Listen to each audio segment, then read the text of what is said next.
question I have is, I was reading this book, and that the Incas moved a 40 million ton piece of rock a half a mile. The only thing we moved that's 40 million tons is a battleship. Did the Incas, are there certain laws of nature and physics that we don't know about that got lost in the past? There have been civilizations who have experienced things that you right now are not experiencing because their beliefs were in a place that accommodated them that your beliefs are not. Let's put it that way.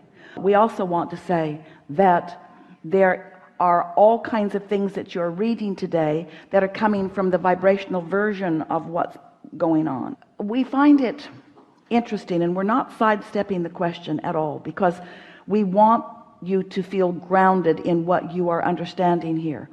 But we find it interesting that since you are extensions of source energy, we just explained that to you in the best description that Esther has ever been able to find, and as you stand in these bodies as extensions of source energy with a guidance system that helps you know in every moment where you stand in relationship to what you want, your inner being knows who you are and what you want from where you stand, and knows where everything that you want is, and knows the precise way to call you in the direction of what you want. In other words, supreme guidance, supreme, specific, exact, precise guidance available for you. And you want to dig up stuff that somebody wrote that you don't even know if it was fiction or fact. You want to dig up stuff that somebody wrote from a vantage point that you can't begin to understand, and try to guide your life by it. And then you join together in groups and kill each other over which text is more accurate about stuff that has nothing to do with you, because you've got your own modern day revelation happening. You're just not in the receptive mode of what's being revealed to you in relationship to what you want, and you've got your nose in too many other people's business, you see. So what we really want to say to you, without seeming like we don't care, is we don't care. There are much more important things for you to practice your airtime on than what somebody else did. Because you see, we can talk to you all day long about what your point of attraction is, and we want you to shore up your point of attraction so that you can begin demonstrating who you are and how source is linked with you. And then sometimes you want to look at what others have done, and sometimes looking at the success that others have had shores you up. But often what it does to you is just make you think, well, they were doing something that I cannot do. And we say all of that is irrelevant to you, because here you are, the most leading edge creators who have ever lived, here in the most brilliant environment of contrast and variety, in order to give birth to desires that everything that has ever been created before, all of that source energy is pointed here with you to assist you in the creation of. If we were standing in your physical shoes, we'd get current. And by current, we don't mean even what is right now in terms of manifestation. By current, we mean what's in your vortex. Get current with that. Focus on that until you believe it and feel it and know it. Close that gap between what's vibrationally happened and what you've allowed to happen. Become current, you see.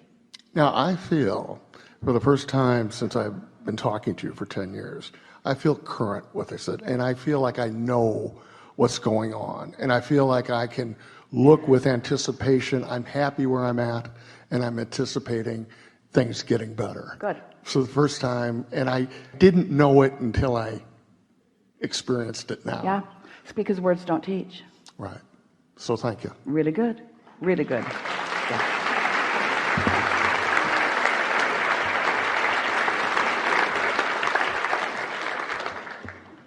Oh, that was a good one, that conversation. So I want to talk about this thing about being current.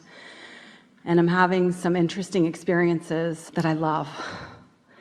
Like before I went on the Canary cruise, your Abraham Hicks cruise this fall, I knew before I left on the cruise that the home I was living in, the way it was presented, wasn't going to be a match to the me I was going to come home as. I painted my entire bedroom. I bought new linens. I bought new towels. And I didn't know who I would be exactly, but I knew it needed to be a little different. And it was awesome to come home and be that new person, matched to that. I attended your workshop last weekend in Asheville, and before I left, I had this inspiration to take a couple of bags, grab up some stuff that didn't fit anymore, drop it off at Goodwill. These things where I can see who I'm about to be. So, what's going on? I love it. I'm good with it. But is there something that I could understand better about that? Well, what you are amplifying here, and this matters a lot, is the perspective shift. Shift isn't quite the right word. The perspective relationship between what is and what you're observing, and what vibrationally is and what you're observing. And if you've been following us for a while, we've been talking about this vibrational reality, and we call it your vortex. It's a vibrational reality where who you really are is vibrationally dwelling, and who you really are is different, sometimes greatly different and sometimes slightly different from who you are being. And it all has to do with how big that gap is between what the vibration of your vortex is and what the vibration of your day-to-day experience is. So most people are keeping that gap significant by their intense observation of what is. It is literally like calling what is past tense and what's in the vortex present tense. And you can't focus on past and present at the same time. Now, we know we're asking a lot of you. In fact, you think we're asking even maybe more than we are asking. We're not asking you to ignore your present tense. We're just asking you to put more emphasis on what's in the vortex. Give the vortex more airtime. Well, the vortex is less satisfying for most humans because you can't see it, hear it, smell it, taste it, touch it. You can feel it. The vortex is an emotional experience. The now reality is a see it, hear it, smell it. So just for clarification, let's call what is conditional and what's in the vortex unconditional. So let's say that there's a condition that you want to change. Could be a bodily condition, could be a relationship condition, could be a financial condition, could be a world condition. There's a condition that you would like to be different than it is.